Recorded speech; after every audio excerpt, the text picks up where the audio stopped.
大家好，欢迎您收看今天的生活提示。眼下正是换季时节，感冒咳嗽的人又开始多了起来。有的人咳嗽痰多，有的人干咳不止。不少朋友都愿意自己去买点止咳糖浆，回家来喝了止咳。可市面上的止咳糖浆多种多样，我们该怎么选呢？记者发现，无论是实体药店还是网上药店，止咳糖浆的种类都非常多，有中药的，也有西药的。那朋友们到底该如何来正确选购呢？冯翠玲，北京大学人民医院中医科主任医师。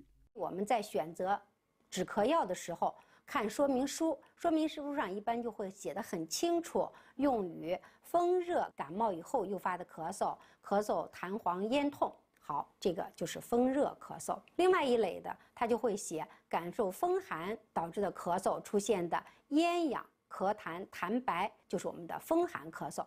专家说，不同的咳嗽需要服用的止咳糖浆完全不同。嗓子疼有黄痰，一般是风热咳嗽；嗓子不疼有白痰，则是风寒咳嗽。风燥咳嗽一般嗓子干少痰。在这儿特别要提醒一点，有些药名看着相似的止咳药，功用却完全不同，所以大家一定要仔细的看说明书。比如说，川贝枇杷糖浆是用于风热咳嗽，川贝止咳糖浆用于风寒咳嗽，蜜炼川贝枇杷膏这个用于燥咳，另外一个强力枇杷露里面有罂粟壳用于镇咳。购买止咳糖浆时，除了要分清楚是风寒、风热还是风燥咳嗽外，还要看看糖浆是否含有镇咳药物成分。专家强调，在疾病早期，尤其是痰多的人，一般都不建议服用。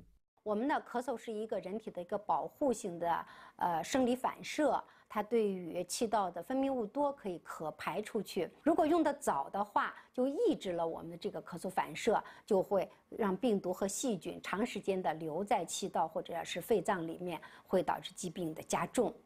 中成药止咳糖浆如果里面含有罂粟壳等成分，就属于镇咳药。西药止咳糖浆如果含有可待因或右美沙芬等成分，也是镇咳药。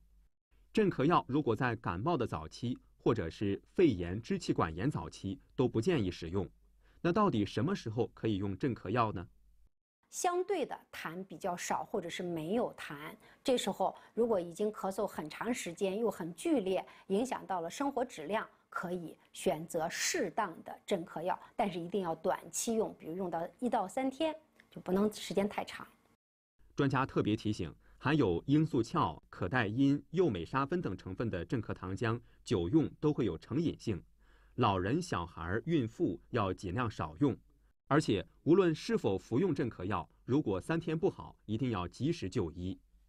止咳糖浆种类繁多，大家在挑选的时候一定要认真看清是否对症，还要掌握一个原则，那就是如果您咳嗽有痰，就得选化痰止咳糖浆；如果您干咳无痰，或者是久咳不好，已经影响到睡眠和生活了，可以短暂服用一点镇咳糖浆，但千万不能长期服用。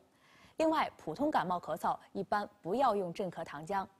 好了，服务观众，服务生活。以上就是本期生活提示的全部内容了。您可以通过屏幕下方的方式来搜索您所关注的问题，也欢迎您扫描2维码参与我们的节目互动。